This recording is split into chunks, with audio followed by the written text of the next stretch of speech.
I don't either. And I see we've got Hans and Bo that just joined over on the watch party. Gentlemen, good morning. And if you'd like to join, DM me if you'd like to join the panel, and we're just going to do an AMA style, just so we'll see if anybody has any questions. So we've got the broadcast running over on the Office 365 community. And Sean, it's for some reason it's not allowing me to use my camera in both places. So whatever reason. I had to reboot. Teams was being its punk ass self. The one thing I want them to fix is that whole flipping authentication thing, where I've got to be, signed in specifically to the to one account for things to work properly across the board, at least for certain requests. It's annoying as hell. Yeah, hear that Teams team? Fix that, please. I've only been asking since the MVP summit like 4 years ago. Is that all? Yeah, that's it. I'm done ranting. Sorry. I love this. I'm a hater. I gotta hate. It's true. That's true. Looking good, Hal. Can't share with you, Sean. I'm wearing a new T-shirt today, but my camera's not working. So yeah. As am I. It was working when you first came on. Nice. Yeah, I like that one. Yeah, it was working there for a second, but then when I took off the restream wasn't allowing me to go live while my video was in use elsewhere. So technology grand, which of course is different than what we experienced last time. When it all worked. Oh, hey, Christian. Yes. Oh, yeah. 5,000. Oh, my.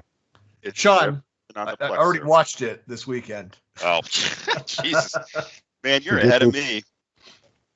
Yeah, it's a great family. It's a kids movie. It's a PG. But it's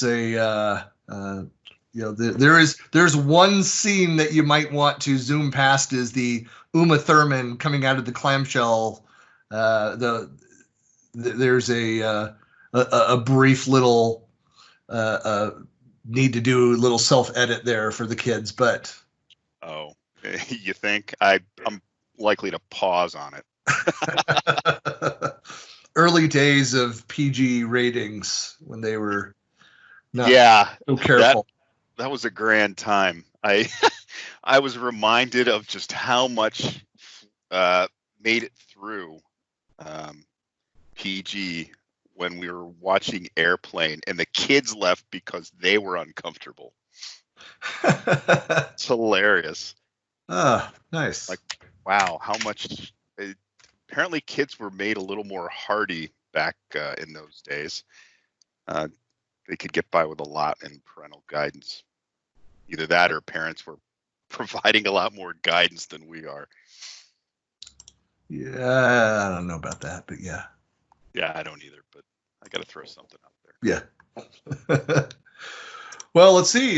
So no questions posted right now. If anybody is watching the live stream and has some questions, feel free to ask questions about anything Office 365 related. So we are live streaming in a couple places on Facebook, as well as out via Twitter. You can click on, if you go to my profile at Buckley Planet, you can get into the Periscope there. I guess I should be monitoring that for questions as well. Careful, you go to another service and your audio is likely to cut out. Yeah. You're likely to go full Helen Keller on us. Oh boy.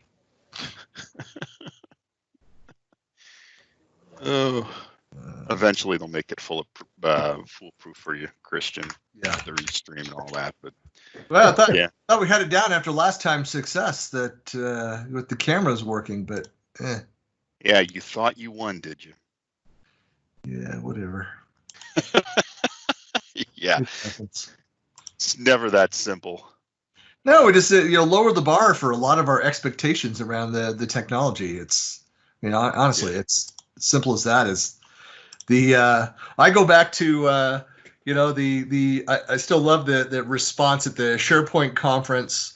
It was in LA. I know it was a long time ago. Remember, it was Teeper coming down off stage, and somebody ran up in front of him, was just very quickly outlined all of the difficulties that they had, that we're having with their migration and building out their new system, and just jam packed this thing. And I remember, and Jeff was just like, suddenly a crowd around him and looking at this guy who's got this laundry list of items, and he said, "Reduce your requirements," and then like walked away. And the guy stood there was stunned, and it was fantastic. Because I mean, it's spot on. It's like, look, you're overcomplicating your life. You didn't go through as part of that critical governance activity of first saying what actually needs to move over to the new system. Right. Trim And he's it just down. basically taking his hot mess and moving it from one location to another. Well, of course it's gonna suck. Yeah. Yeah, it's very similar. I remember years ago I was on a panel during the Houston SharePoint user group. I was sitting next to Todd, and we had Todd Clint and a whole bunch of other MVPs there. But this was before I became an MVP. And one guy wanted to ask a question, so they gave him the mic, and he proceeded to come to the Q&A table and hand out a printed thing to each of us so that we had all of the facts and whatnot, because apparently we were going to brainstorm and come up with an answer for him. I'm like, whoa, you're kind of jumping the gun here, pal. I mean, yes, it's a user group. We want to provide information, but you're not the only one here. This isn't, private consulting with 12 SharePoint experts and you. It's a group event, and we're heavy on the group thing. It's like we say every week, for those that are joining too. So this is our 9th week of doing this. We do them at 8 a.m. and 6 p.m. Pacific. And we're exactly. And so this is the second week where we're moving over to Teams, and so I'm not on screen because we're having some technology issues. But we see a couple trends. So we're not going to see the people that are complaining like, why are Microsoft people talking on using Zoom? Well, Zoom worked with everything we needed. It at least allowed us to see you Right. consistently.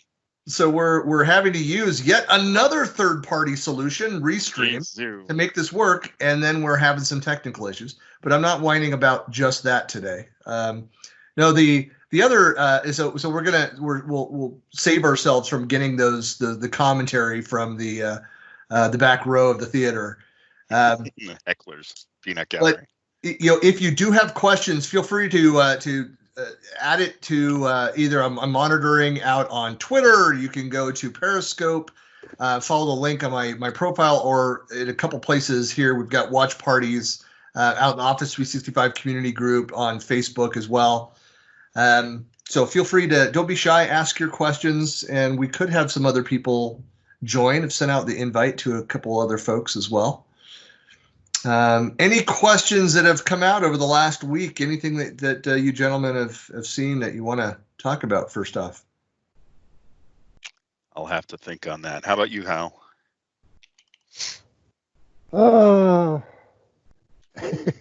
Here, let me have another swig of coffee first. You're acting like it's a Monday or something. Oh, well, heaven's sakes. I mean, what can I say? I've already had my first robocall this morning. It's just been busy. So Dan Usher has a question. He waved his hand, so we need to before that escalates, we should probably respond to that. So he says, what's the best way to ensure that views of lists work in Teams? I guess my first question is, I wasn't aware that there was a problem with views in list. Yeah. Yeah, Dan, I Talking maybe about. Dan. So cite a source, Dan? user error is complex. Yeah. Even for practice people, the user error is complex. Yes. If you've got something we can reference, Dan, if you wouldn't mind posting that in the chat or something. I'm not doubting what you say. I sent Dan an invite. He can actually join the conversation, but he's being shy. So, He's being Dan. He's bashful. Yeah. The big teddy bear. Dan, you just need to jump in. Yeah, the waving stops. Silence. And he says, go ahead, create a view in a document library, see if it actually follows the views. Okay. So other than the default view, or are you talking simply making changes to the default view, Dan? Yeah, so I guess that's the question. Will only the default view show up? What platform did you send it to? Get to play the hide and seek game, huh? Yeah, we're doing the 20 questions with Dan because he won't come on and just spill his life story. Boo. Usher. Yeah. So if you are showcase, if you've added a the invite. The invite. What did I send it to? Your email. Oh, do you know how many emails he's got? Like just send it like 10 minutes ago, 5 minutes ago. All right. Well, like something starts beeping on my computer. I'm like, what the hell is that coming from? I start looking for things flashing on my screen. I don't see anything. I'm like, oh, great. What is happening here? Yeah. He's doing the please hold. Yeah. Let me see if there's any other questions that have come in. Lots of Teams questions. Is there an effective and easier way to audit distribution lists to know which are active or being used in the past 6 months? Exchange distribution lists? That was my assumption. Like somebody responded, easier than which way? So, easier implies that there's a method that you have. Right, or at least something. They're saying message trace. Well, the auditing center in O365, is there a report you can look at there? That's a good question. Let me answer my own question by going to my tenant. Yeah, so this is a Tony Redman article out on Office365itpros.com around finding inactive distribution lists. You got a link to that? Yep, let me grab that.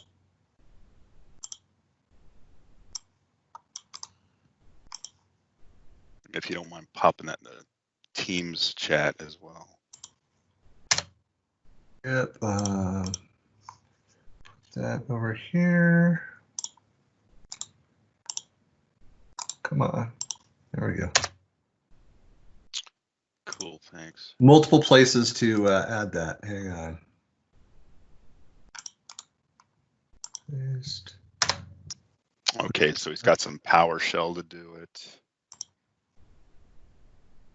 Primarily. Oh, that's pretty handy. So it just iterates through the distribution lists and. Yeah, and somebody had asked a question whether, because Tony's example he uses for the past 10 days, somebody asked whether you can do that for 90 days. You should be able to just change that parameter. I don't know how long that'll take how much work is actually being done, how long that'll take, but. Yeah, well, it looks like he's filtering and he's looking at the active property. So you'd have to find the other property you want to make the decision based on. So yeah, I mean, let me find a link to the SDK that'll give us all the properties on a distribution list, and we can post that as well. So anyone good enough to make changes to a PowerShell script. This will give you what you need. As soon as I find it, let's see. That's using the get distribution group commandlet.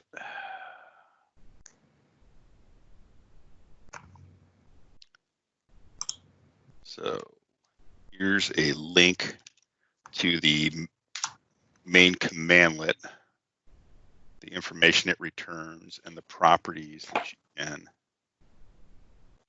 look at. And then let's see. Let me see. So let me get the distribution object itself.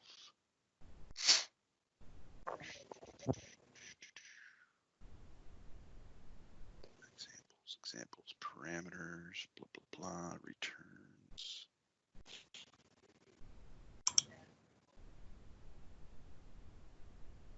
So anybody wondering, this is typically how we break things down and skin it.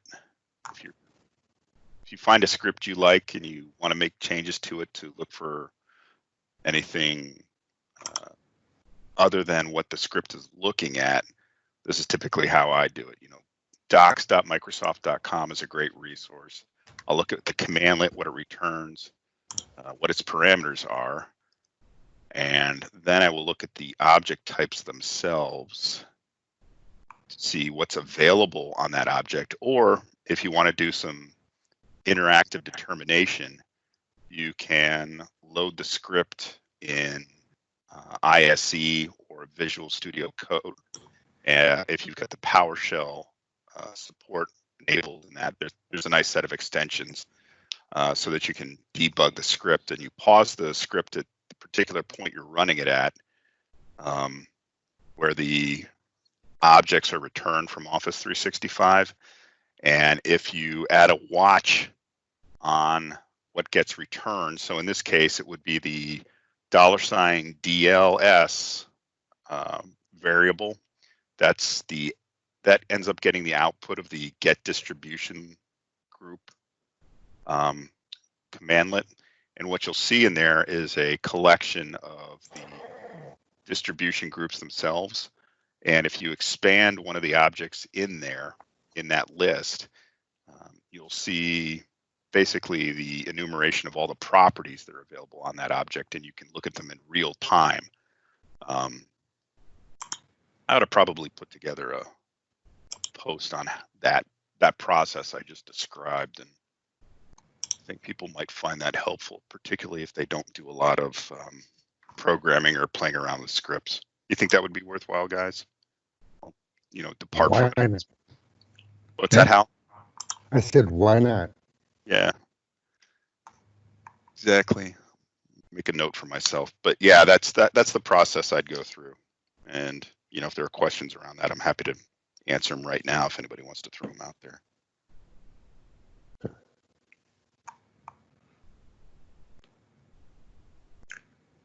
Yeah, we've got about a dozen people watching on the Office 365 community, a handful over on my page, and then a few over on Periscope. So if anybody has questions, feel free to ask, and we'll try and address those here. Yeah, I don't want to get too far into the weeds with everybody. I mean, talk about the process, but I'm willing to answer anything at this point if anybody does have questions.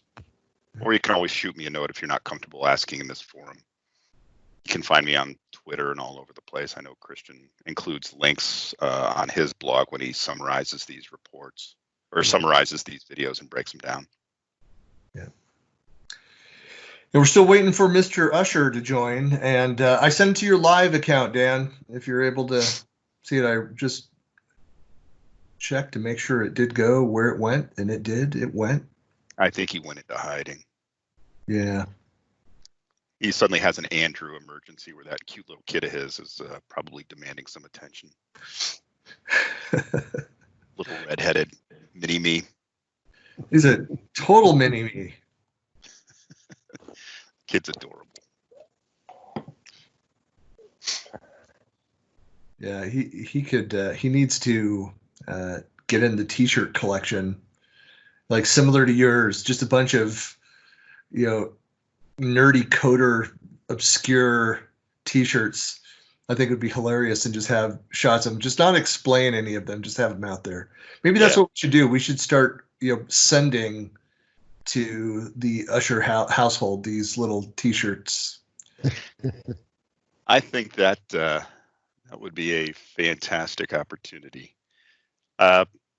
Chipotle makes I think Andrew's probably bigger than this at this point, but they make a nice onesie. Burrito goes in here, and on the back it comes out here. I need that. I think we all do. The best 12,000 calories you'll find in tinfoil. I've thought about it. So there's some little tropes that we have on this in our weekly recording. I've thought about making some T-shirts, like from last week, is the hashtag is the llama racism. That needs to be alpaca racism, llama racism T-shirt. You put that together on Cafe Press, I'll order one. Yeah. Dan, welcome. Yes. Oh my goodness, we've got a Dan Usher. Well, we have a floating bubble. We don't have it. Yeah, I know this video. There's no video. There's no sound. Come on, Dan.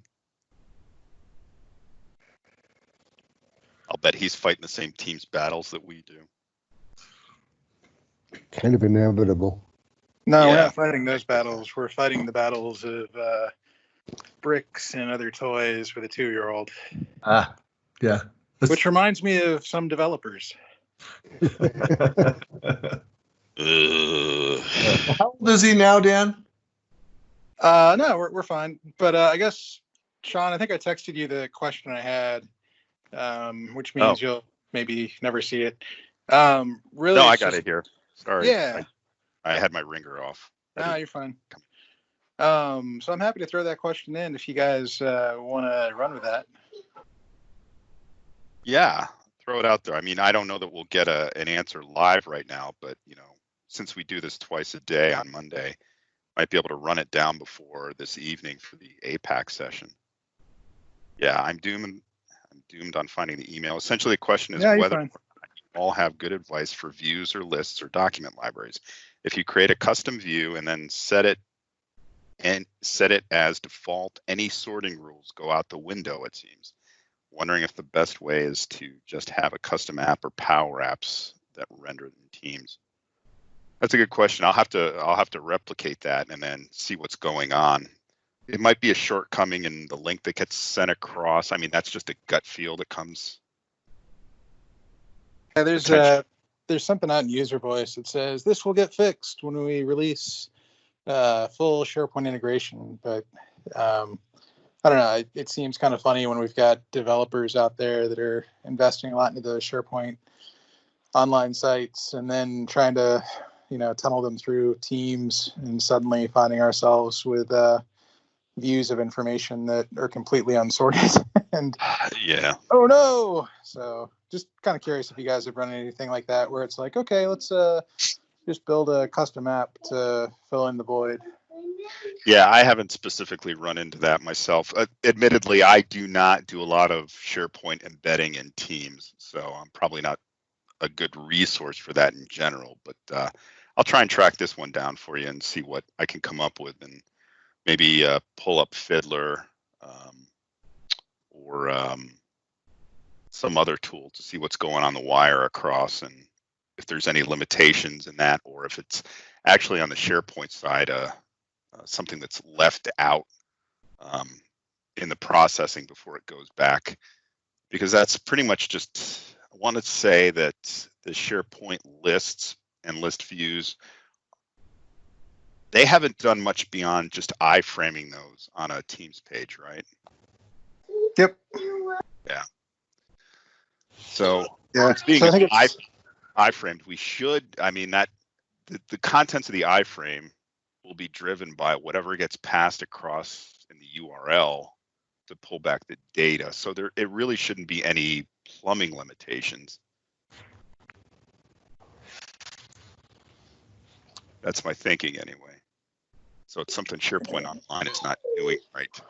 Yeah, I guess it's kind of quirky when we have folks going out and building their intranets and teams, and then we're like, oh wait, we've got this information that we want to share, but we can't. So go back to the SharePoint site.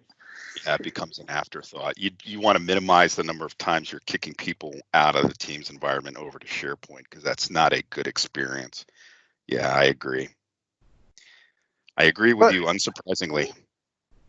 Also, glazed donuts are delicious. Any donuts are delicious, Dan. Come on. I had friends come over this weekend. They brought me what's called a sombrero donut. It's a donut that literally is like 6 inches across, and it was very good. It was substantial. The whole family got to share it. So I'm going to guess that means you've seen the movie Knives Out as well, where they have the donut hole within the donut hole. Yeah, we did see Knives Out a handful of weeks ago. It was pretty entertaining. I know my son in particular liked it. Yeah, that one scene caught me. I was like, I got to catch up with Sean sometime. So what better place than Buckley's forum here? Yeah, right here. Minus his picture. Doesn't get any better than this.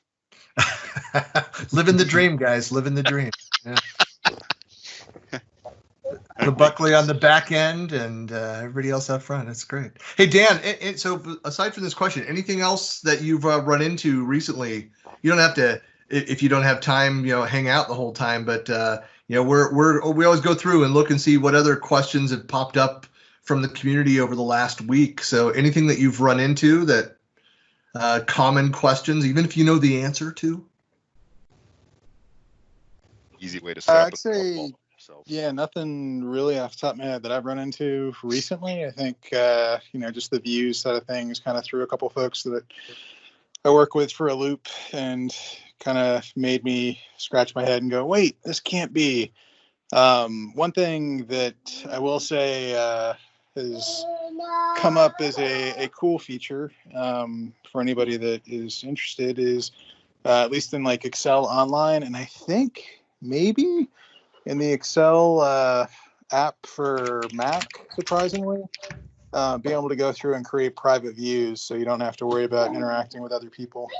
You got a link to anything like that? Yeah, no, I'm happy to shoot that over to you about private views inside Excel Online. It's pretty sweet when you've got multiple people working inside of a large Excel doc and you don't want to, interfere with one another. I was going to say post it in the chat window. I'm sorry, my headset just cut out for a second. Bluetooth decided it was going to disconnect for like 4 seconds.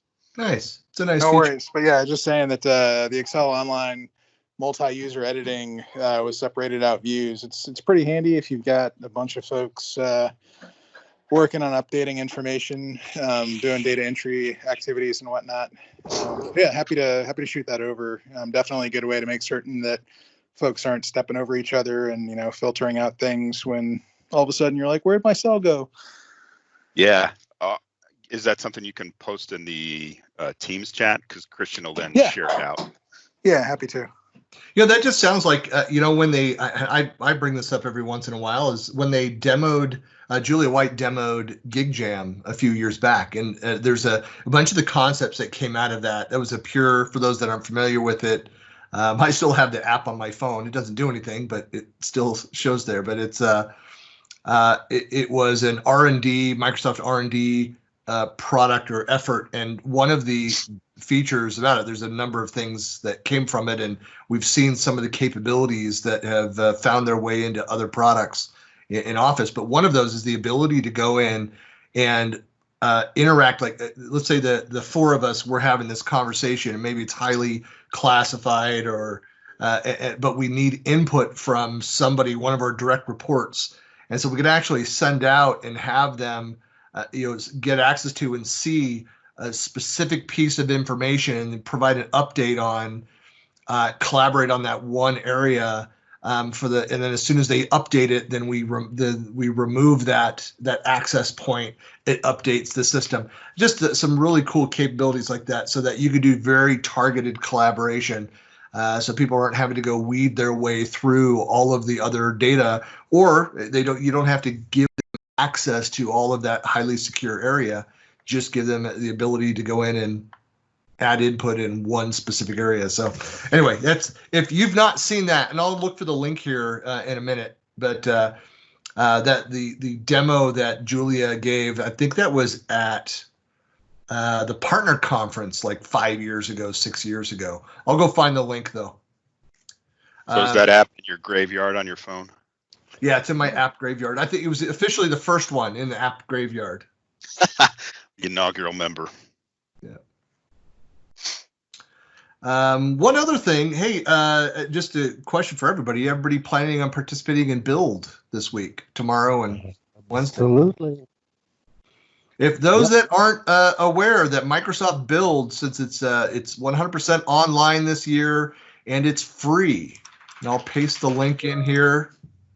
If you've not yet registered for Build, kicks off tomorrow, definitely go and take a look at that. And But will you get land link, Dan? Yeah. You will But will you probably not get a box with swag and socks by that point, by tomorrow, Christian? I don't know. I still didn't get mine, so I don't know. I didn't get one either. What are you guys lamenting about that you didn't get? We didn't get the little Microsoft Build gift packet with socks and Of stickers. swag. Yeah. I want all the cool hardware that I'm supposed to get. Yeah. I don't know, but socks. Come on, Sean, socks. Serious I stuff. like socks. I have a special relationship with socks. When I couldn't attend the MVP summit a year before this last one, Erica Telly was kind enough to my cause, and she sent me a care package with the socks she got. So shout out to Erica Telly and her very kind and generous nature. I love you, Erica. Made me feel special. Agreed. And she has the best view in Seattle from her apartment deck, right outside her apartment. She has this killer view of sunsets, and she's taken many pictures and posted them on Facebook and other places, and they are wonderful pictures. Years ago, she had a handful of questions and needs regarding. She was setting up her. She had set up her Plex server, and it was falling offline repeatedly, and so we got into a discussion about whether or not she had a static IP, and she didn't. And at that time, the Plex service was not updating IPs for folks, and so it would fall off and online a bunch. And I was giving her some technical support, and I said, the only request I have is in return for the technical support, you can pay me back just by continuing to take pictures off your balcony and shooting them to me. So sometimes she'll just shoot them to me directly. Other times she'll post them on Facebook and tag me, and it's really cool. I grab them all and I put them in a shared drive on my network. Pictures from Erica's balcony. They're wonderful. Pretty cool. Yeah. Well, this is kind of funny. So I was just looking for the link for GigJam, the video, and I've got that. I'll share that here in a second. But one of the initial results came back was an article that I wrote for Redmond Magazine about GigJam. You got to love that when your top hit is something you've done. I forgot about it too. Yeah. I know I've done occasionally gone looking for some technical stuff, and the top hit that comes back links back to an old blog post. I'm like, oh no.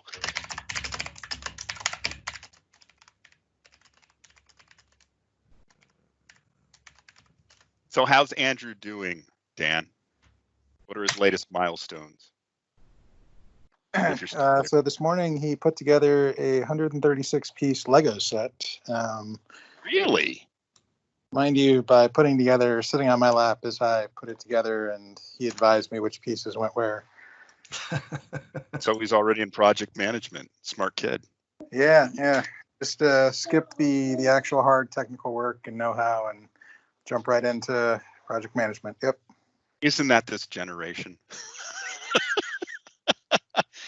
I want to become a CEO. I remember speaking to, I went back to my high school for a bunch of years after graduating, and I would speak on somebody who had gone to college and gotten out into the workforce because high school I went to, Hillsborough High School, technically qualifies for rural Appalachian aid. They are, there's the prognosis for kids coming out of high school. I remember our graduating class, a bunch of people went into the military, only a handful of people went off to college. Fewer actually made it out of college with a degree.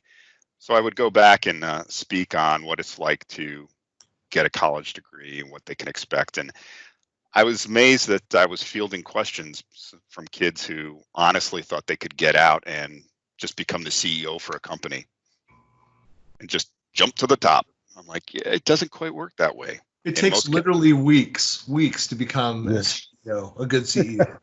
Yeah, you got to at least complete the correspondence course. Yeah, that's right.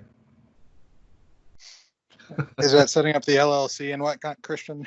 That's most of the time, and then it's just, I think it's just, for good measure to take a couple of weeks off to reflect and Absolutely. Then come back and formulate your business strategy. That's right.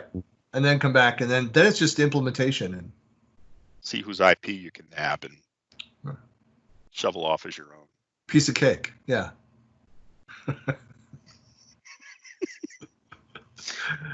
We keyed. Good times. All right. Yeah. So I posted the link over to the, it's interesting to go back again, 5 years ago, that video of Julia White's demo.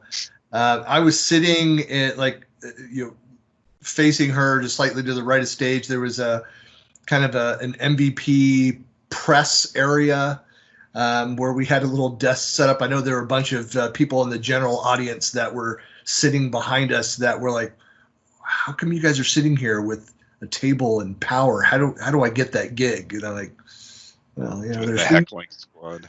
There's who you know and never the twain shall meet. Anybody know that? That's a quote from a movie. I don't know it. You'll have to educate me. If I say it with the twang, says, well, there's what's right and there's what's right, and never the twain shall meet. It's but hi, I know, honey. I love him so much. I know, honey. I know. Raising Arizona. I was gonna say because I was thinking Nicolas Cage there, although yes, I've never seen Raising Arizona. I've not seen it. Yes, Anders says to be a CEO, you need to become a failed developer, demoted to project manager, then fail at that, and then you become CEO. Yeah. So we got Anders here too, huh? How you doing, Anders? Way to join the heckling squad.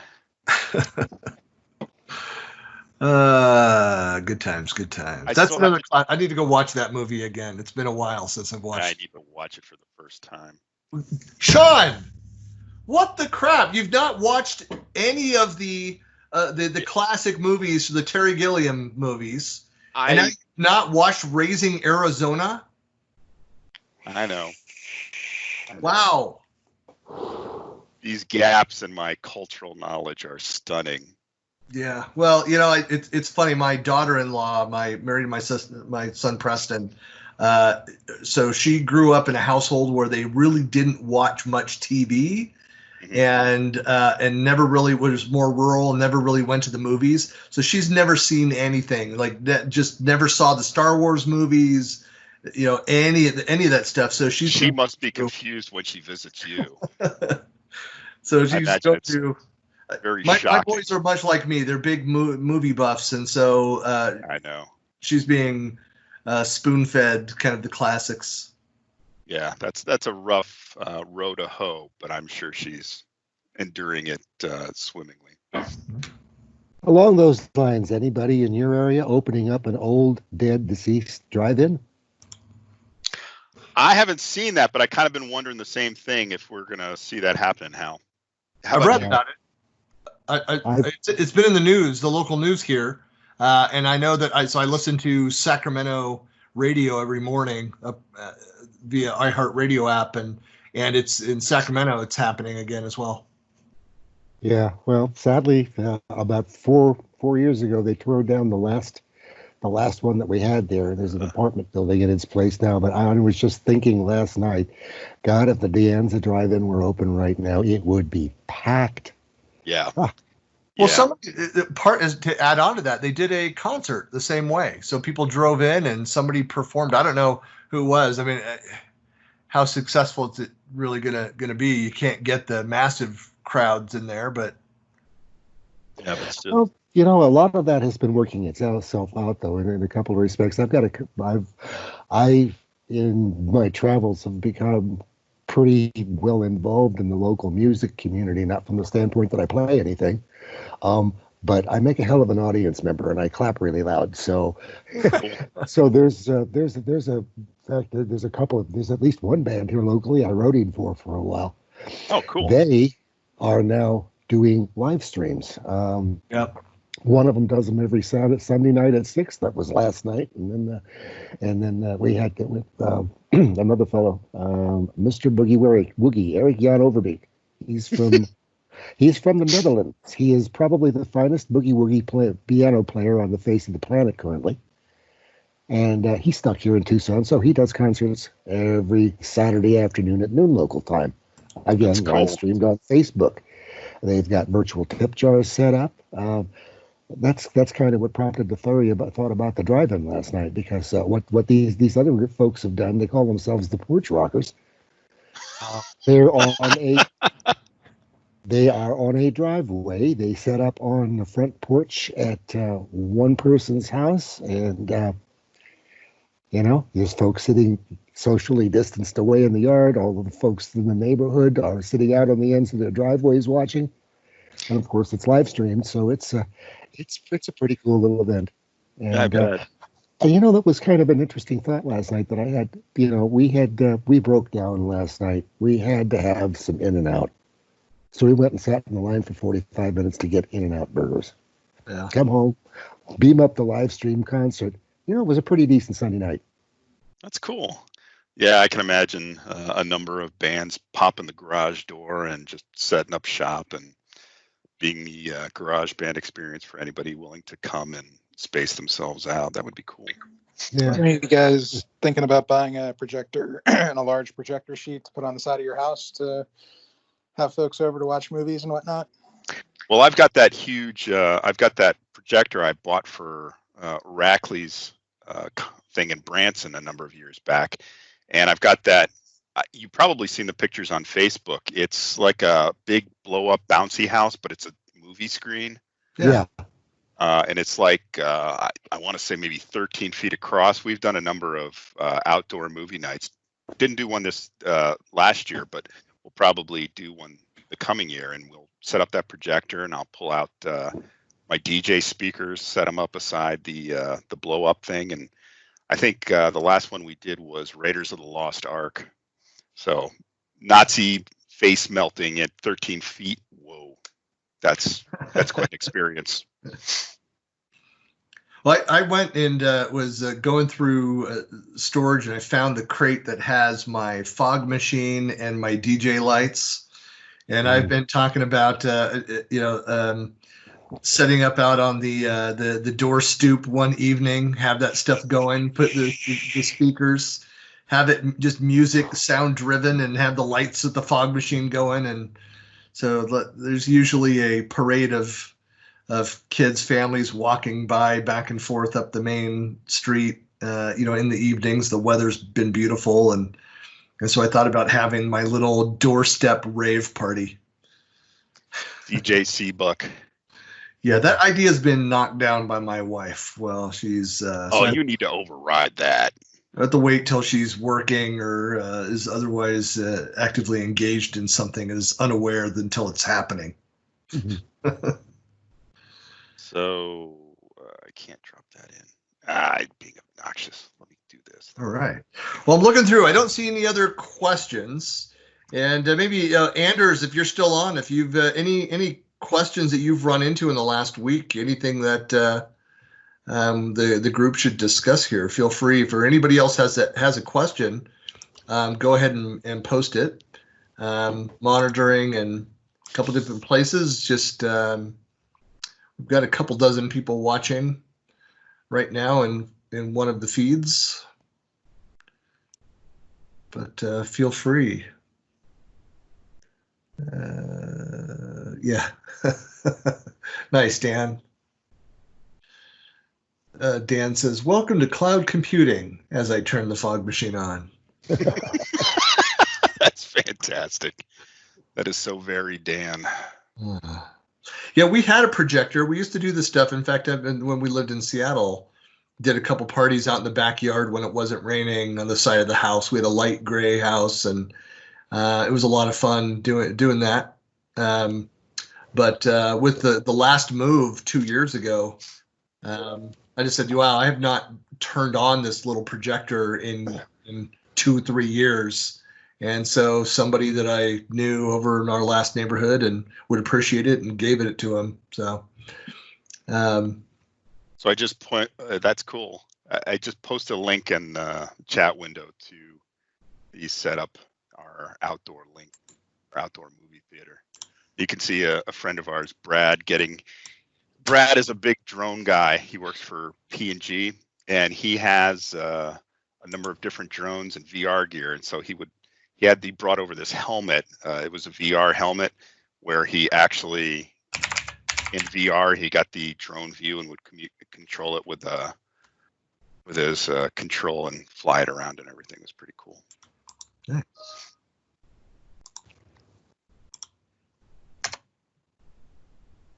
I've got that link pasted in a couple places. Yeah, but you can get one of those screens on Amazon. I just got it from Amazon. It anchors to the ground. It's got a motor with a blower built in, and so it inflates itself, stays inflated, has a reflective white screen that you pull down and fastens, and it really works well. Take care, Dan. Thanks for joining us. Yeah, thanks, Dan. Very cool. Well, we just had, so we've got a few people drop off. Is there any other questions? I see, hey, Amy, if you got any questions, feel free to anything that you've run into with clients, any common issues that you'd like us to try and tackle here in this discussion. Feel free. Questions? Another fellow MVP on there. Amy who? Dolzy. Oh, okay. Yeah. Oh, yes. And let's see. I'm just checking back and forth in the multiple areas. Nothing new posted. We've got just a few minutes left anyway. Yeah, so I'll make the case again. If you have not yet registered, we've got build going on this week. Take a look at that.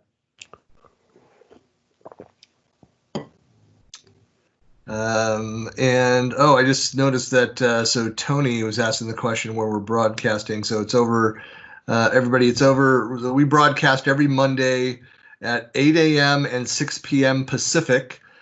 We do that through the Office 365 community page on Facebook. That's the primary place where we're kind of tracking and questions. So I've not been looking at the other feed on my personal page. So Tony, apologies for missing that one there. We're also broadcasting out through Periscope, and I've requested again to be set up through LinkedIn to be able to simulcast through those locations. So we're going to add some other streams as well so that people can find us. Sounds good. Great. Increase the signal. Send it out. Yes. Yeah, anything else going on? So you guys are both registered for build? You betcha. I'm not. I'm thinking about doing it. I know. I've got a lot going on this week, though. You're not going to have time for build. You're going to be watching these movies that you're required to see. I know. There's a lot that I need to do. And that list is not getting shorter. Yeah, that's me too. Yeah, well, Always a lot going on. Christian, you get more done in a day than I think any other human being. You operate at a supersonic speed. I am in awe on of that one day. No, it's smoke and mirrors. No, it's the difficulty. It's funny with like so I provide advice for a lot of MVPs and upcoming MVPs and as well as clients on content creation. And what I think the difficult thing for some people to understand, and I've had some frustrated clients that love me, hate me, love me, hate me, but part of it is that I can't sit down and write from beginning to end on a single article. Occasionally that happens. That's rare. I usually have, like right now for one client, I have 6 different articles going. Right. Yeah. And so I've got some pieces that I go in and add to it, things that I'm, not happy with. And I've got some other, personal stuff. I think I've told you guys this before. I have, I've edited some down and published a few others, but close to 100 drafts of posts just from my blog. And so I'll go in and in a flurry, publish out 4 or 5 and schedule them, across different days. But I'll do that with the client as well, where, I'll be behind, and then suddenly I'm ahead by 2. So it's my brain works. And yeah, well, I imagine it fights fatigue too. You get going on one subject, and after a while, you just fatigue out, and you're forcing yourself to go forward. That's a great way to avoid it. What you do. Yep. Well, let's see. The waning moments again. We'll be back at 6 p.m. Pacific this evening. So feel free to join again. If you've got any questions, feel free to post it wherever you're watching this feed. Again, you can tweet me at Buckley Planet directly. You can email me at collabtalk.com. You can find us all on Facebook. If you go out to buckleyplanet.com, my personal blog, you'll see a bunch of posts the past weeks of these office hour sessions. We'll record again this evening. I'll combine those. It takes a little time to put it together, but I'll combine the 2 one-hour sessions, post it out to YouTube, and then go through and do timestamps for every topic that we cover in each hour. And that takes a little bit of time to go through and build that out, but I should have that up and live tomorrow. That's my commitment, is to try and get that out the following day.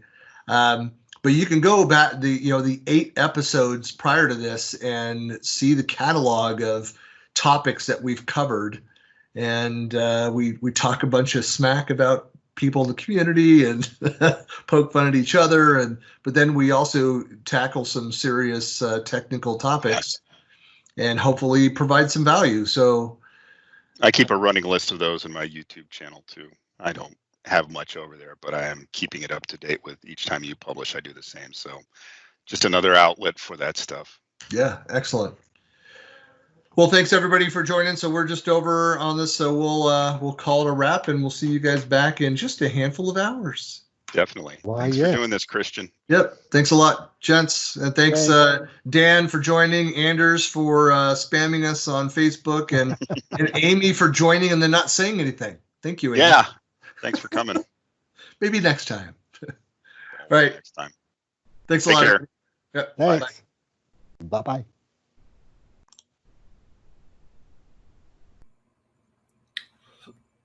All right. Good times. Well, welcome back, gentlemen. It's been, have you had a productive day? Relatively. I'm looking at the live stream, Christian. I only see myself, not Hal. Yeah, Hal doesn't have his camera on. Yeah, I do. He does. I'm looking at him right now. Yeah, I don't know. It's it's only, well, let me see if I've got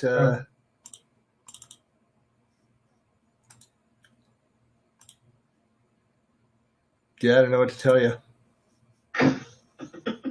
The recording, it'll be the split screen, and you'll see my little talking bubble. So for some reason in the live stream, it just acts differently. And so for those again that can't see me on screen, that's because I will not be joining on screen because Restream doesn't like me using my camera while I'm broadcasting. So we're still working out the quirks with the technology, but hey, you can hear my voice and I can do stuff on the back. And We're having operating difficulties. Yes. So anyway, here we are once again. Hopefully we'll have a couple more folks that are joining the live stream. If you have any questions about Microsoft products or technologies, feel free to ask, and we're here to try and answer them. So, yeah. Take a crack at it. Yeah. How'd your day go otherwise, Christian? Oh, no, that's pretty much the day. Technical issues get working stuff out, and it's good times. Mondays are a tough time for you, it seems. Well, it's just a lot that unloads, and I think just like last week where we did Zoom in the morning and we did the Restream with Teams in the evening, and I spent like 2-3 hours at least, 2 or 3 hours trying to figure out some of the quirks, and still not there, don't have it down pat. I'll continue to read and figure out what I'm doing wrong. I'm sure it's something, some toggle, some switch that I've failed to click on somewhere. They say everyone needs a hobby. Yeah. I'd rather just pay somebody to figure this out and set it up for me, but make the problem go away. That's right. I go deal with other stuff, but anyway, but if you've got anybody that's, we've got about a dozen people that are already watching one of the live streams, and we're also over on Periscope via Twitter.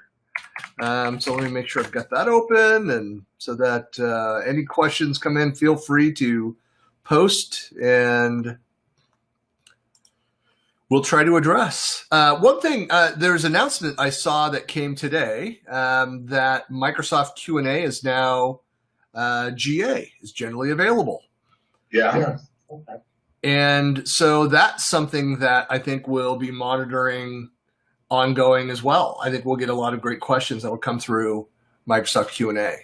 And they announced it, for those, if you didn't see the announcement, so see, do I have a link to it? I tweeted out. If you don't, I'll dig one up real quick. I don't have Twitter open, so I'm kind of reopening. Oh, it's refreshing. Yeah, it's the downside to using Hootsuite and Rambox and stuff is that it's not a simple jumping into the stuff. With all the stuff you got open, I'd have bet you've got port exhaustion. Yeah, something. My ports are exhausted. 64,000 ports. You need more. Let's see. Where is it? I think I queued it up. I've scheduled it to go out. Yeah, I got an email.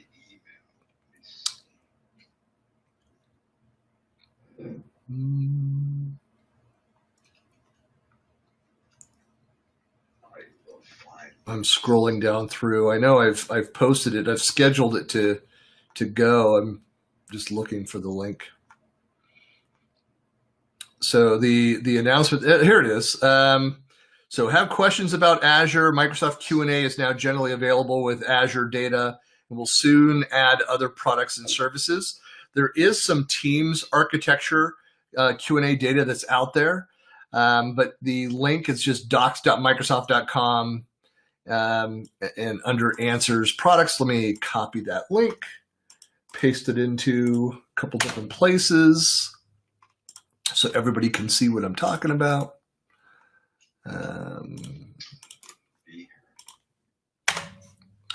There it is there, over on my page. And I need to log into Periscope. Life on the U-boat. Yeah. So anyway, so it's a it's just another location that we can monitor questions and see what people are asking about. And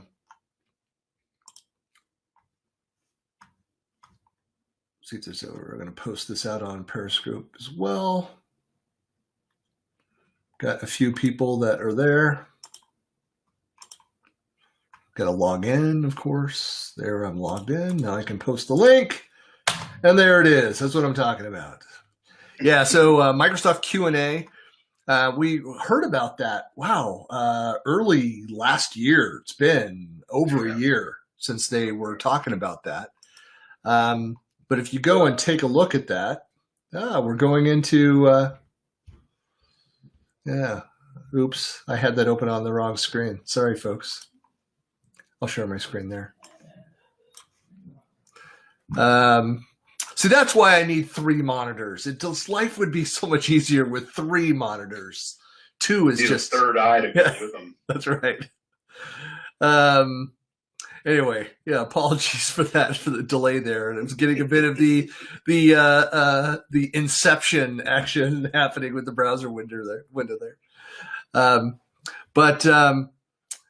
Yeah, the Microsoft Q&A is just, it has that kind of Reddit like interface, and so you could go and Microsoft monitor to maintain, go in and add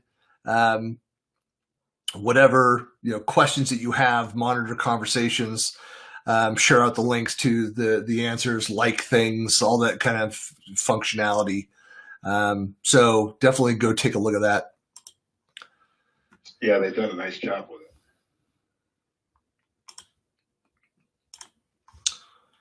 All right.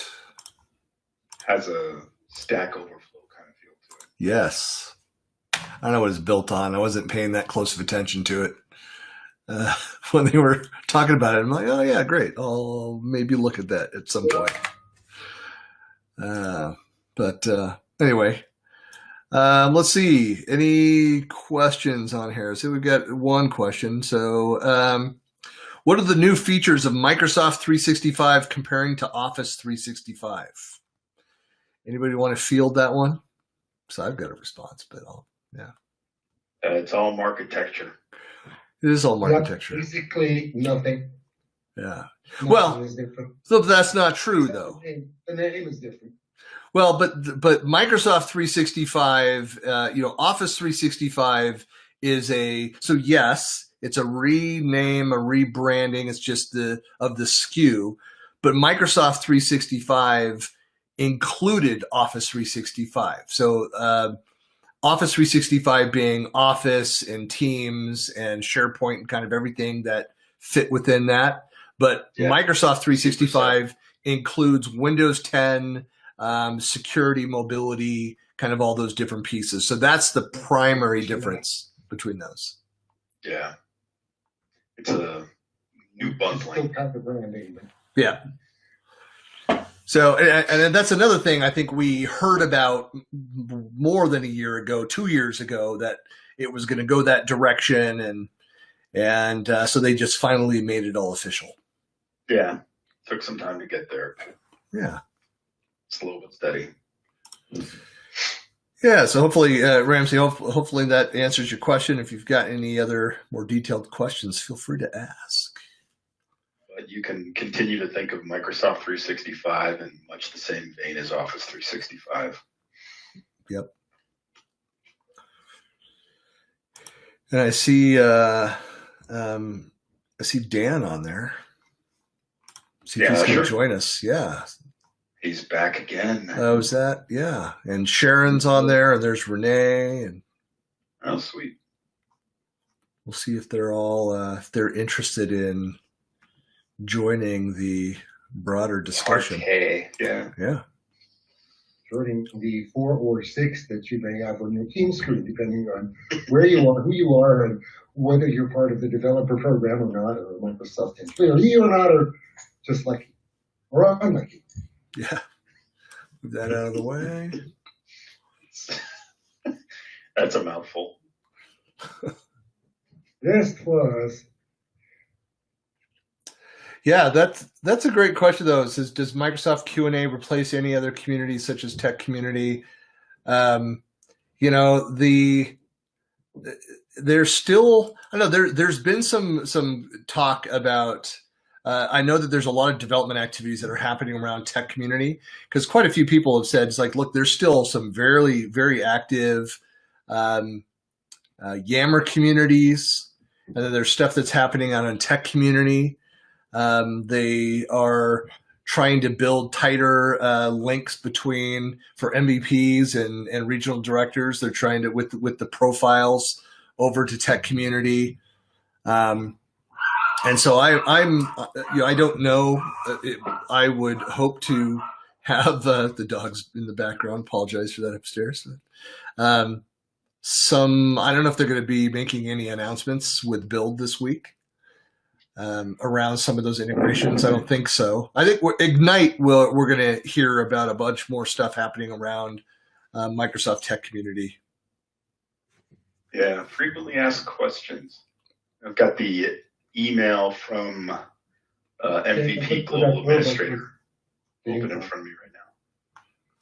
Does the Microsoft Q&A replace any other community such as Tech Community, Microsoft Answers, or Dynamics 365? No.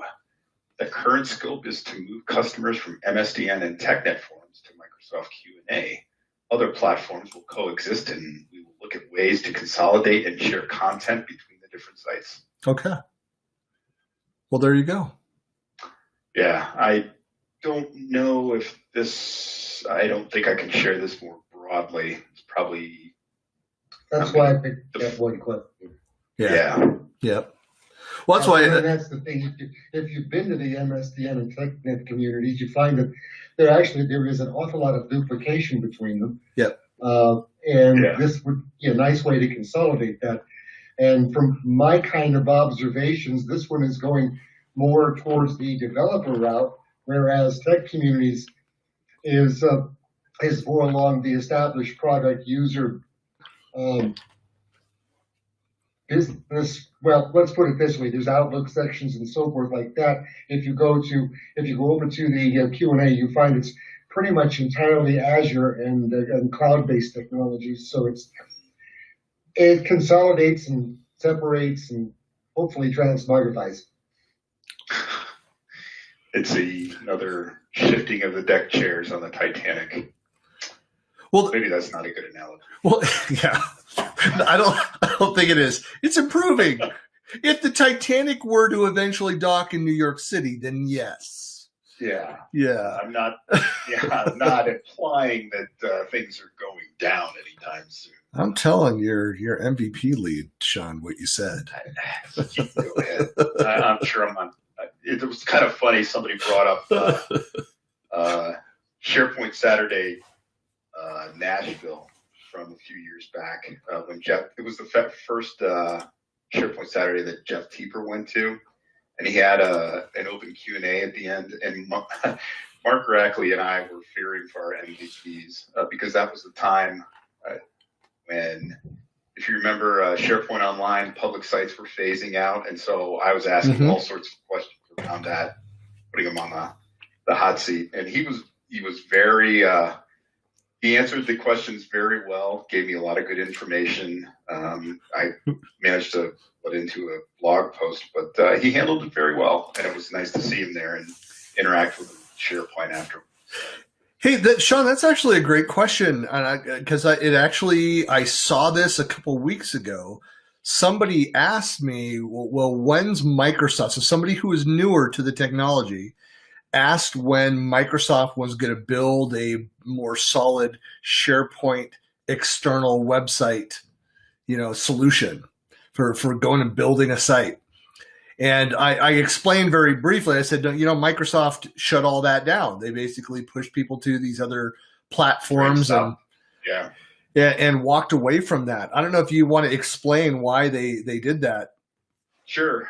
So I can summarize what Jeff Teeper told me that day and kind of the direction we've been getting from the product group. The reason SharePoint public sites kind of went the way of the dinosaur is largely because if you look at the evolution of SharePoint over the last handful of years, and the cloud focus. There's much more development that's been going on in modernizing things and improving interactions between platforms, as well as modernizing look and feel. The problem with SharePoint public sites is when you run SharePoint in a public site capacity, and I have quite a bit of experience with this, both through clients and my own doing, there are a whole host of other concerns that really, in many cases, exist only in part or sometimes not at all for SharePoint collaboration type sites. So public sites involve a lot of domain issues, mapping issues, authentication issues, and Microsoft chose not to continue investing in that line with SharePoint. So that feature set was drained stop a handful of years ago. If you go out to my blog, I've got a post on it, and I've got a number of links that explain some of the reasons behind it, as well as what was done and what your alternatives are. But yeah, SharePoint Online public sites and SharePoint public sites in general. Now you can build your own farm in Azure and run a SharePoint public site out of that using just a typical publishing template or something, or communication site. But that's not the general direction of the product, and it's not going to go that way, and they're not going to build any additional features aimed specifically at that. So anything that comes about will be in service to something else. Yeah, I know that there is, so kind of back to the, thanks for that, Sean, back to the kind of broader topic. I think the way that it was expressed, asking about tech communities and the Yammer communities and all the different, there's frustration about where do I go to find out, what's being announced, what's being released, because some things come through the Microsoft 365 blogs, some of it come through other smaller product team blog sites, some of it's on tech community. Occasionally you'll see something, via LinkedIn or some email. It's just an inconsistent, list of locations to get information. And I'll copy that over. Yeah, you just shared the link for the roadmap site. That's where to go as well. But sometimes, I mean, that should be, the roadmap should be the place that is the consolidated latest update. I follow between that and the Microsoft 365 blog, that top level blog, and I get those announcements. And I go to those two places before I go anywhere else, even out to the tech community. Yeah, my knee jerk is to the roadmap site itself. Yeah. I'll post that link there. If you do not have that roadmap site bookmarked, then I highly recommend that you bookmark that. Yeah, you've got a question. Making that your first stop could very well answer it right off. If not, it'll give you a good source of potential links to sites or articles that would answer the question. Yep. Good stuff. Excellent. Well, that's odd. Look at that. I don't know if you can see that over on the in the watch party. The link, it has some non-English with the image. So yeah, it's odd. So anywho, good times. Well, anybody else that is watching the live stream, do you have any questions about Microsoft products or services that we can answer? Feel free to type it in and we'll do our best. We'll do our worst. Or do our worst, yeah. Do your worst.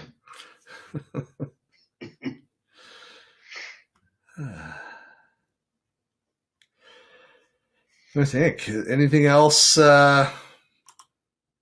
coming up? Well, we've got for anybody that's dialing in, if you have not yet registered for Microsoft Build happening over the next couple days, it's free. Go register for that. yeah, if you want to share the link there. One other thing, so I'll do, this is a little self-promotion here, but there are some other events that are happening. I just did a blog post. Let me copy that over first. So if you have not yet registered for Build, then let me paste the link in a couple places here. Come on, close that down. It's there. It's there. One more place. All right, it's there. Then definitely go register. Have you guys built out the, did you register, Sean? Not yet. I was working on my blog post. Hey. I know. Yeah. So I was actually hoping to get it in time because I've seen, drifting back and forth on Facebook, the infamous swag box that some folks have received, and I had hoped that I'd get my registration in time, but alas, to this day, as of this writing, no such luck. I registered like a week and a half ago, and I did not get my box either. So yeah, well, I don't know. It was one of the first announcements we got through the MVP channel, or it was one of the channels that I get news blurbs from, and yeah, nada. Well, I did this right now, guys. Well, I shared another link there, and what that is, so it's on my blog.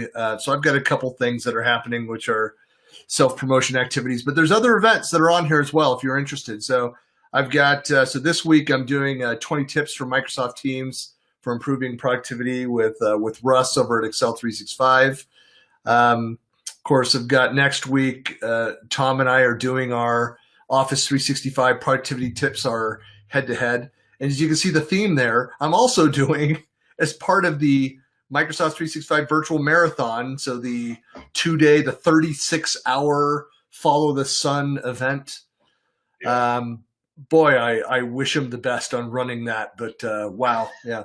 Anyway, yeah, I'm doing another 20 productivity tips. There will be some overlap from those tips, but will largely be 3 completely different presentations on productivity tips. I've been doing this for years, so we literally have hundreds of tips that I'm going to pick from some of my favorites. But there's also in June, I'll just point your attention to, if you go and take a look at that, June 15th through 19th is the Global Con 2 event. If you've not yet registered for that, again, free. I've got the link there. I'm doing a session called Everything You Need to Know About Tasks in Microsoft 365. I've done this a couple times, this topic, but I keep expanding on that. And I've actually got an ebook that I'm developing for people that get the expanded pass for that. And then there is also July 6th through 9th is the Commsverse Online. So this is a multi-day Teams-only online event. So that's something to go and check out as well. Just a lot of great content that's coming up. So those are 3 huge events and then some smaller stuff that I'm doing in between. So just a lot that's happening online. Yeah. Okay, you monkeys, get off my back. I am now registered. Woohoo! Yeah, Sharon just said that she got one for the Business App Summit, but nothing for Build either. So I'm beginning to think that somebody sent themselves a Build gift, a little package for registering. Yeah, they were rerouted. Shifty dealings here. Yeah. So I think we probably all saw the same tweet of somebody doing their opening of their little Build registration gift. Yeah, and the hordes come crashing in. Yeah. That's funny. Hey, well, I'll take this as an opportunity to, Christian, mentioning your blog. I'm finishing up blog post I'm going to release. I'm just doing some proofreading right now, right after this. I'll throw it out on my blog, but it started very simple and it grew very big very quickly.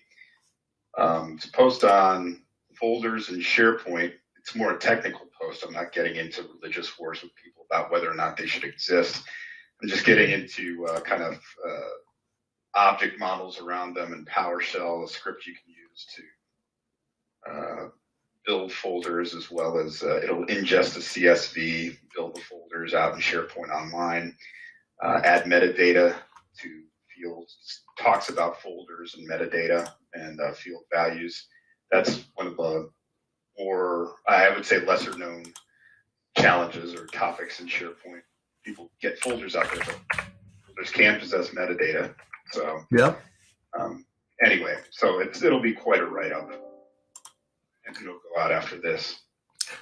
Hey, it continues to be an important topic, as we were talking about file shares, which it continues to be an important topic for a lot of organizations as you build out things. And so I know when you talk to people that are in the SharePoint world or the Microsoft ecosystem, and they're like, why are you talking about, file shares? Folders is another one of those things where people say, "Why? I thought we discussed this. We've moved away from that a long time ago." And no, you may have moved away, but the rest of the world is still using file shares and still using folders and getting by with them. Yep. That's not to take away from cloud file sharing and whatnot, because that definitely is a good thing, and it serves a very valuable role and set of capabilities. And but you haven't heard the 3 letters FTP mentioned in some time. We don't have to go out to FTP sites anymore for lots of different things. We can just share a OneDrive folder or something like that and do things with no issues. Yeah. Well, in theory, yes, without issues. Well, yeah. Exactly. Sharon, are you on? Are you here? Sharon Weaver. I think so. Oh, there she is. Hey, Sharon. Hello. Hello. So, Sharon, you jump into the panels, then you have to bring some goods. Like, what kinds of questions are you hearing from users? Any trends that you're seeing in questions?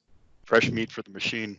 Yeah. So, the funny thing is, I think the hottest topic right now is like Outlook stuff. It's meeting makers and how to I know. I probably have got, so we went through, like, right after that we switched over to everybody working from home. It was just Teams, like 24 hours a day, and then it migrated over the last few weeks, and I'm just getting tons and tons and tons and tons of questions, more generic, like, so Outlook stuff and SharePoint, like file basics, like files, libraries, how do I drag a file from here to there, how do I save a file, things like that. Basic stuff, huh? I'm writing up a ton of governance plans right now. It's actually what I'm doing while I'm listening to you guys. It's working on governance plans. Getting some real work done. That's good. We do not qualify. No. I freely state that. Good times. No, that's what's. It is fun about doing this. I actually really enjoy it. Well, I'm going to back up again. There was a conversation that we had a few years back at I believe it was TechCon San Francisco. It was over on the peninsula. So this was 5-6 years ago. Okay. And there was a discussion about how a lot of the topics were moving away from Dev and IT Pro and more towards end user centric. Yeah. And about how it was of course, it was a natural progression as the adoption was expanded, and you had a lot more end users on there, that there would be the push for that topic. But a problem with a lot of the community speakers, MVPs and experts that were kind of on the speaking circuit, was that they get bored of doing the same topics, and they want to go, kind of grab onto the latest, greatest technology and talk about the new stuff. And the problem with that is that you have wave after wave after wave of these new users for these technologies that still need to have those 101 topics. And that's kind of how I started on the productivity stuff, and then paired up with Tom Duff and been doing our webinars for years now, 3.5 years.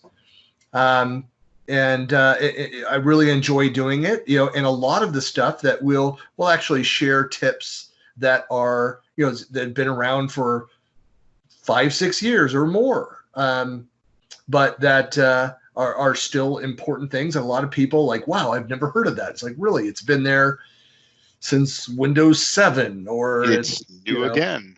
Office 2013. So, but it's they just talk about a lot and happens to be there that you didn't know about. Right. Well, I'll give you an example of that. That's a little blog article that I'm going to be doing. It's called Windows Sandbox. You guys familiar with that? Yeah. But yeah, we talked about it last time.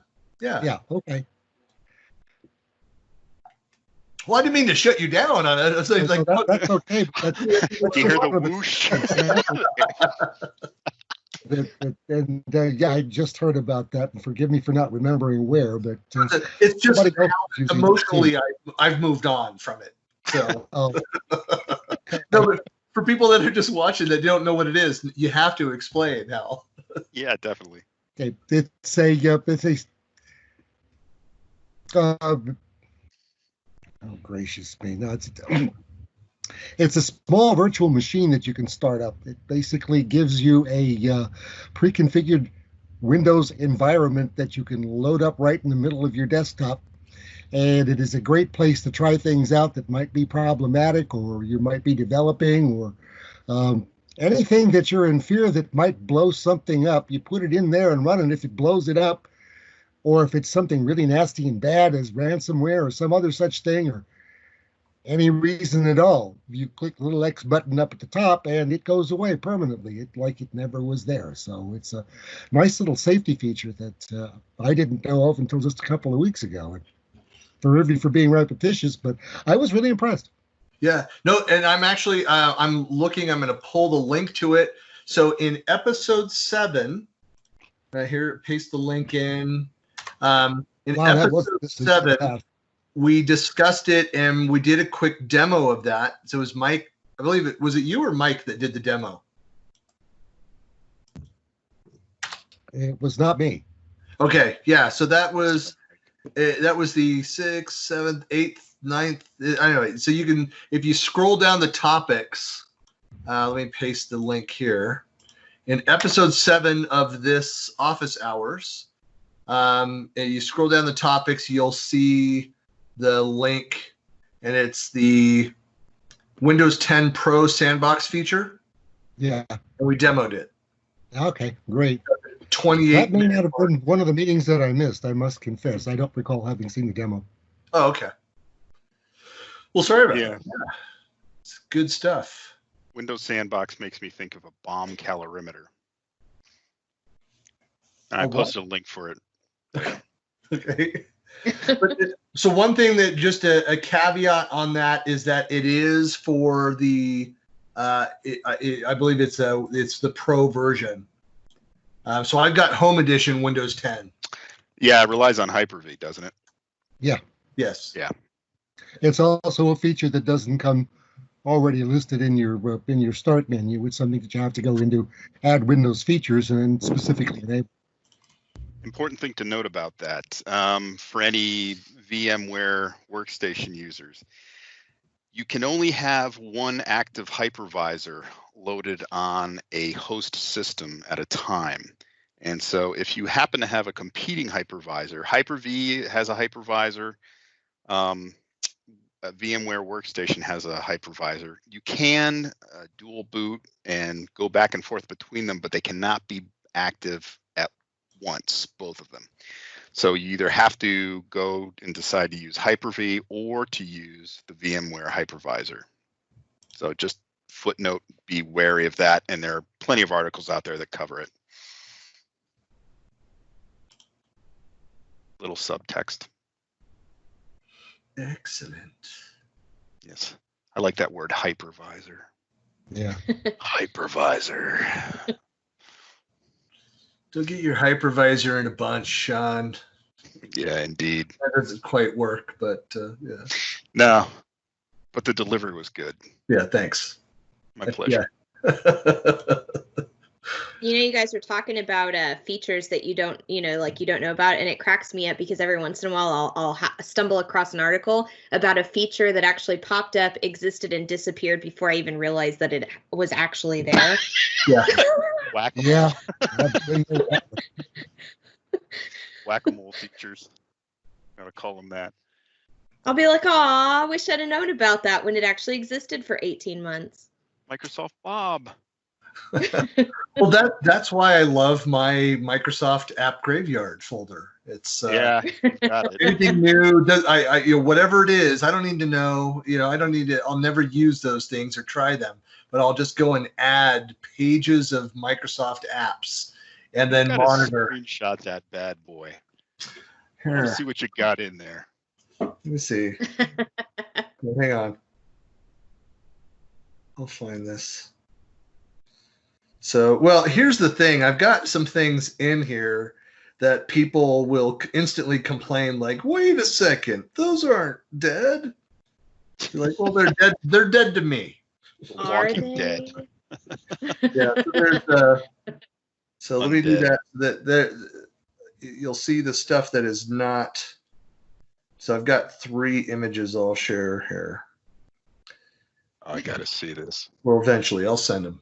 This is like ambulance chasing. I'll post them in where up into Facebook. Just watch for them in like 5 or 10 years. It'll be like throwbacks, right? So it's like there's shows and cartoons that like 10 years later, they're like, hey, we came up with this super cool, new, awesome show.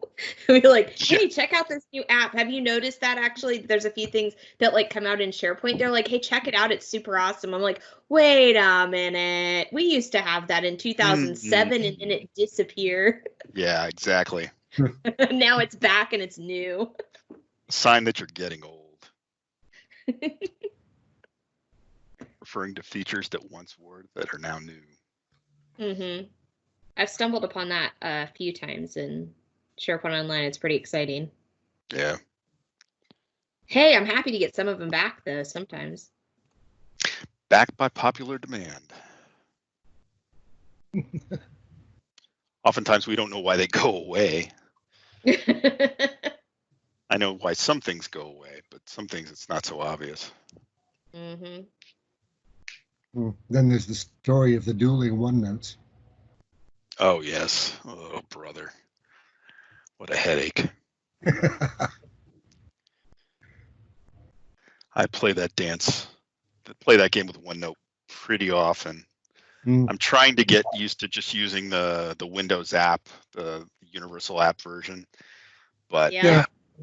I'm getting more comfortable with it. I still like the 2016 better, but I'm getting, the app's starting to catch up, and I'm starting to feel more comfortable with it. I never even downloaded the 2016 one on my new PC. I've only got it on my Surface to kind of force me. It's getting there. You're a team player, Sharon. I'm trying, man. I'm trying. But by the way, I added the 3 images to my Facebook page so you can see the 2 in the folders. You can see I've got a couple people are going to complain about. So I've got, of course, Word, Excel, and PowerPoint in there, but that's only because I never used the full apps. I use the new Office app. There's no reason for me to go and use the other apps. I've got the SharePoint newsfeed in there. Never use it. As people point out, it's like, wait a second, you've got Skype Consumer and Skype for Business. And yeah, I never use them on my phone anymore. They're still active. It's just a folder, people. It's not like they're dead. But Kaizala still works. Never use it. Never need to use it. Yeah. Did Kaizala actually get rolled out? Kaizala's been out for a couple years. Yeah. But Office 365 video gone, groups dead, Wunderlist it's been mothballed. GigJam, I'm just happy to have it on there. Mothballs. Naphthalene. anyway, I'm sure I have some other ones. If you look over on the third image, that's all of like the stuff that's downloaded. Again, all that Microsoft owns. Just a number of different things. Some that I use, some that I don't. And there's more. If you go in and just do a search on Microsoft apps in whatever app store, there are so many that were created by various like sales organizations inside of Microsoft. And then, and these are just, Microsoft created apps. And of course there's partner apps and other community based. But there are dozens that I'm just like, I don't need to add more of these little one-off sales tools from the app store, but I probably will eventually. Out of boredom, I'll be sitting on a train or something and sit there and download the rest of them, stick them in a folder, move them to the graveyard, whatever. Hey, it's only storage. Yeah. Like you said, though, a lot of the apps are getting combined, right? So like Staff Hub got pulled into Teams for shifts, and with the new Office app, it's kind of combined Lens and SharePoint and some of the Office apps. Exactly. Even one app to rule them all. One app. The more app. Well, then there's some little fun things too. If you've ever been to you've undoubtedly been to the Microsoft Garage. They put out some really cute little things that are only available for a few months that are really fun to play with. Yeah, we were talking about that last week, and you guys were, heavily talking about Kaizala, and I discovered that, Kaizala started as a Garage app. Yep. So, yeah, I know they had, there was the app that allowed you to share a mouse across multiple computer screens and whatnot. That's right. I remember that one. Yeah. Yeah. Microsoft Glass, was that it? I don't know. I mean, nowadays I've got a Logitech mouse, and I use the Logitech app, and I use one mouse for both my laptop. Yeah.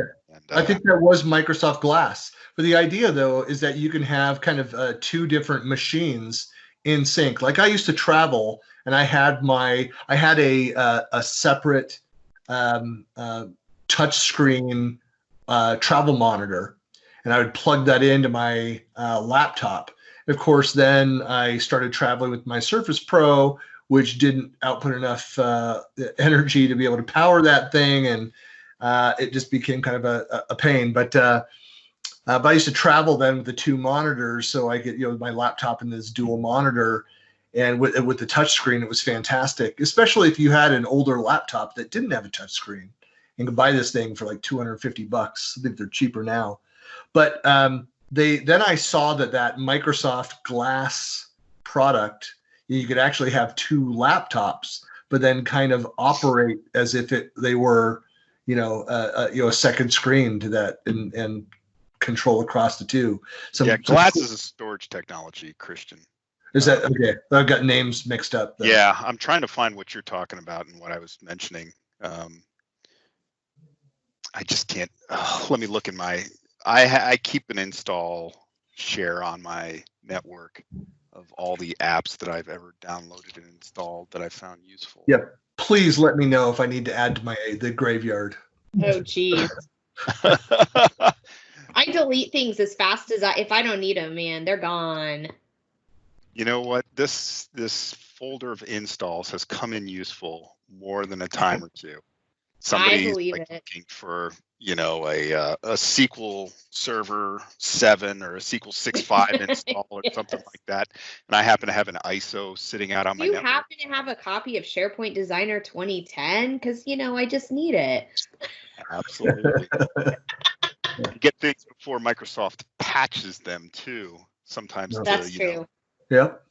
They go in for the lobotomy, and the product is useless. Well, I've got the pre-lobotomized version. So let's see here. What was that called? That was utility. He says that, and now I know who to call when I need a random version of something. I'll hook you up, Sharon. You know me. Let's see, Microsoft. see, I've got Microsoft Mouse Without Borders. Mouse Without Borders. Oh. And I've got Sync Toy. I've also got SkyDrive. What? Yes. Yeah, I've got all the old clients for SkyDrive and Sync Toy and SkyDrive. That's right. And Groove. Yeah, that's back when I was an employee. No, Groove. Hey, so when I was working on my MBA in the late '90s, and Groove came out, we had so that was back where I had an FTP client, and we were sharing on a server, and that's where, before it was the word blog was created, and I would upload via FTP all of the articles to the website. Anyway, we discovered Groove in '98, I think. So like 6 months into my MBA program, and that was fantastic. yeah. And so that just made life so easy for us to collaborate all of our team projects, because every week, basically, it was 2.5 years of weekly an individual project in paper and a team project in paper every single week. And you'd mix it up every once in a while with the project teams. And so to be able to use that and just quickly collaborate with a new small group, especially people we'd have to do a little bit of training on using it. But it was fantastic. And then, of course, the acquisition, I believe that happened I can't remember when the acquisition happened. I think while I was still there at Microsoft. And Ray Ozzie knew his stuff. Yeah.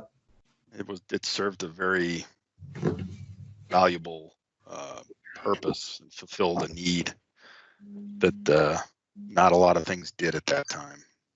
Well, it's interesting that my blog started, I've written about this, the current version of it on buckleyplanet.com started in April of 2004. I moved it over from Samaritan Web, another site, 2 years previous to that. But one of the first blog posts that I did, I might have archived it, removed it from the site for performance, but where I talked about Groove. So back in 2003, 2004. But that side of the social aspects of collaboration technology is part of my path into the Microsoft ecosystem and into finding SharePoint. So I've talked about that, previously. We built our own chat agent. We built our own graph solution. I was working with non-Microsoft technology. I worked very closely with IBM.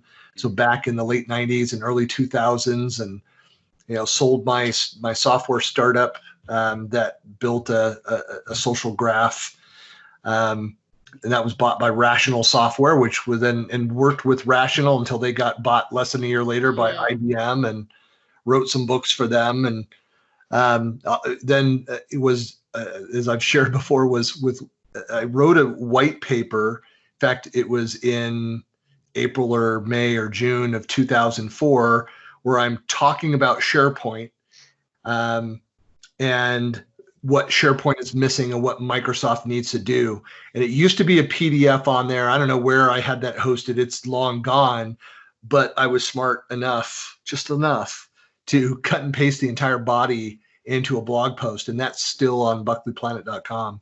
Cool. In fact, Nice. I'll go find it, because it's proud of the fact that that's still out there. The Wayback Machine. Yeah. As I've gone through, and let me go grab it. So February 2004, is it February? Is that right? No, it's April.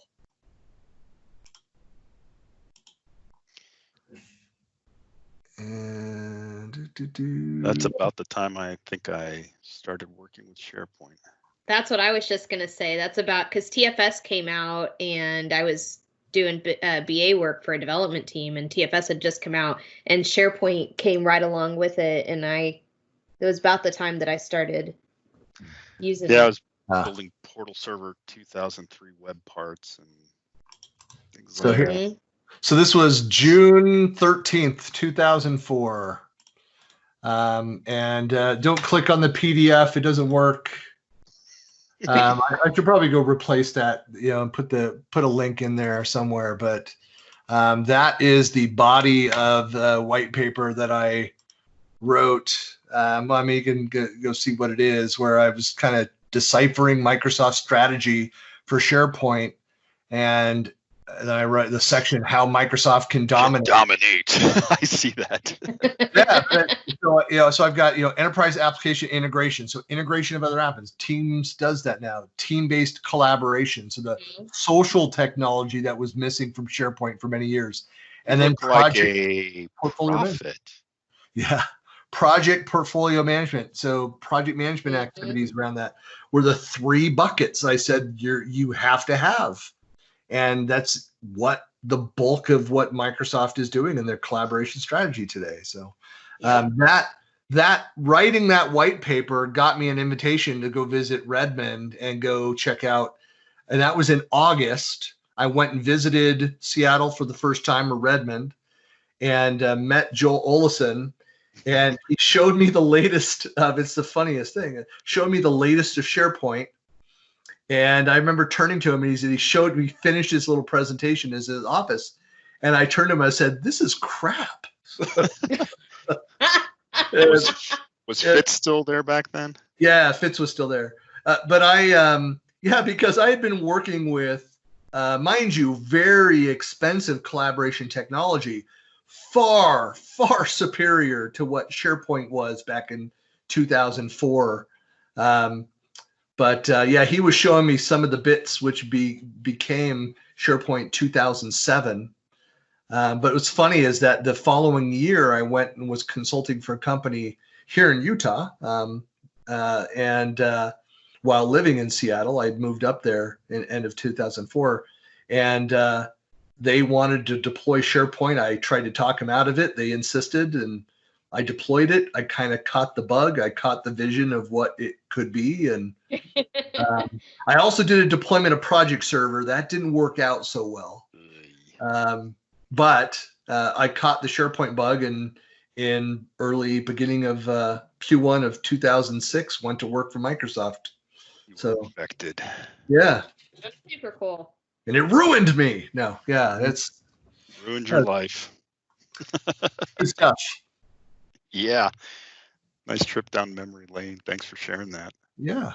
The funny part is, I remember, knowledge management and enterprise collaboration was such a hot topic. And what's really funny is, we talk about things coming back around, and I'm not saying it ever completely went away, but it definitely hasn't been as trendy for a while. We've been focused on other things. But, you asked earlier, what's the buzz? And I'm telling you right now, knowledge management is coming back up. Enterprise collaboration is coming back up. All those things that have kind of gone in cycles. I think we went through a heavy cycle of custom development and custom apps and things like that. And I think we're coming back to taxonomies and knowledge management and content management. And I think that's going to be buzzy for quite a while. I mean, a lot of people are really trying to invest in their organizations in terms of, okay, we've got all of this content, but we didn't listen to you when you told us that we should tag it and organize it and put governance around it. And so now we have tons and tons of content and tons of stuff and tons of sites, but we don't know what to do with all of it. And now enter teams into it, and all of the sudden, all of that stuff makes sense to them because now they can see it through it. Now they can collaborate.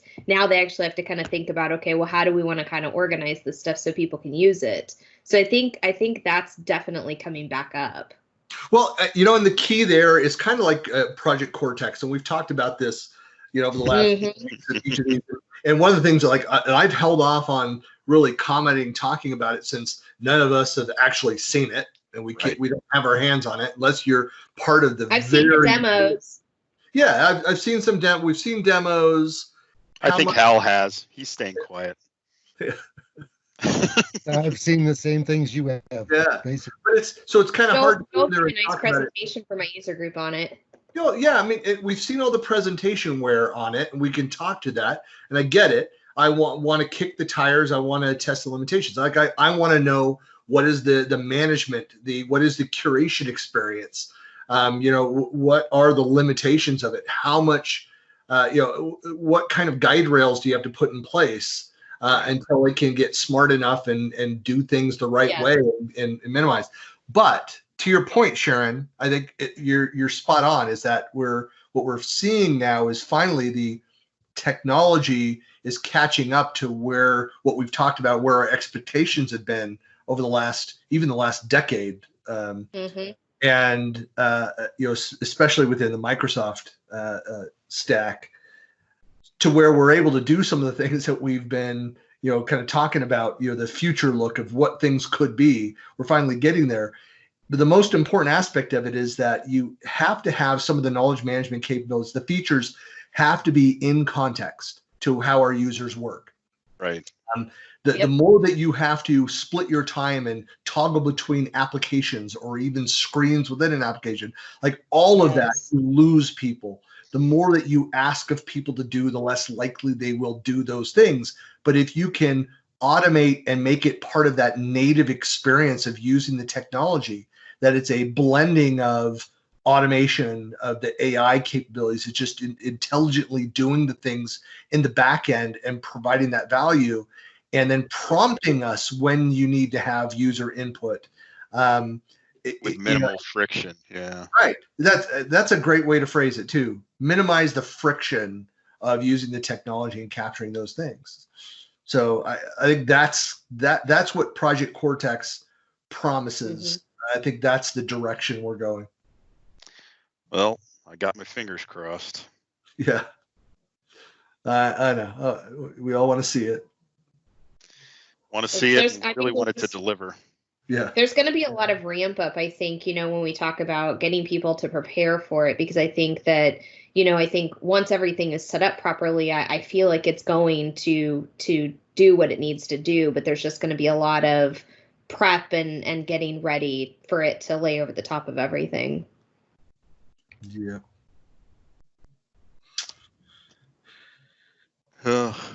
Could be good. Wow. Yeah. Really at the top of the hour. And we're at the top of the hour. So, well, hey, I appreciate everybody for joining. And I think, Sean, I may take you up on that this week. We'll have to do a couple other tests and figure out what's going on with the camera. Why did it work last week and then not work this week? But yeah, we're still fine-tuning. Sharon, if you didn't catch the beginning of that, me complaining about it, trying to get Teams to work with the restream technology, because I'm not on camera right now because it would not go live. It would not broadcast the stream. Speaking of friction, with the camera, and yet it worked last week. Right. So I'm not sure what's going on. Yeah. Because technology. Yeah. It is what it is. Technology's hard, guys. Yes, it is. Number one skill in technology is patience, right? Yeah. Yeah. Patience. Yeah. How long will that take? I don't have time for that. Yeah. All right. Well, thanks, everybody. Yeah, it's good to see you too, Sharon. Yeah, nice to see you too. Bye. Have a nice evening. For testing too, if you need any help.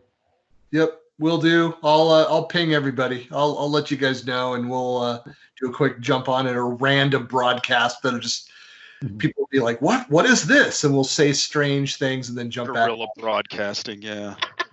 Or driving and guerrilla broadcasting. It'll be it's like the communication that comes through in 12 Monkeys. Exactly. Wow, what a great analogy. Yeah. You've seen that Terry Gilliam movie, haven't you, Sean? I saw that in the theater, Christian, when it first came out. I'm proud of you. That's good. So I did. But I ordered that as well. So excellent. And my wife made me order Raising Arizona this afternoon. Oh, awesome. She's seen it, right? Oh yeah. She's yelling from the other room. You need to see that. That was a good one. It's an important American film, Sean. I'm shocked that you have not seen that. So shock and awe. I understand. Yeah, it's a great film. So it's one that I've watched over and over and over again. And aww, good times. I mean, it's not Galaxy Quest good, but it's good. Never give up. Oh no, Galaxy Quest rules them all. Well, that and Mystery Men, those are my two. That's a good one too. And Best in Show. Forbidden Planet for me. Sorry. Oh yeah. Oh. Dancing to the beat of his own drummer, Hal. All right, I'm ending. I'm calling it, people. Okay. Take it easy, everyone. Talk to you later. Bye. Night. See ya.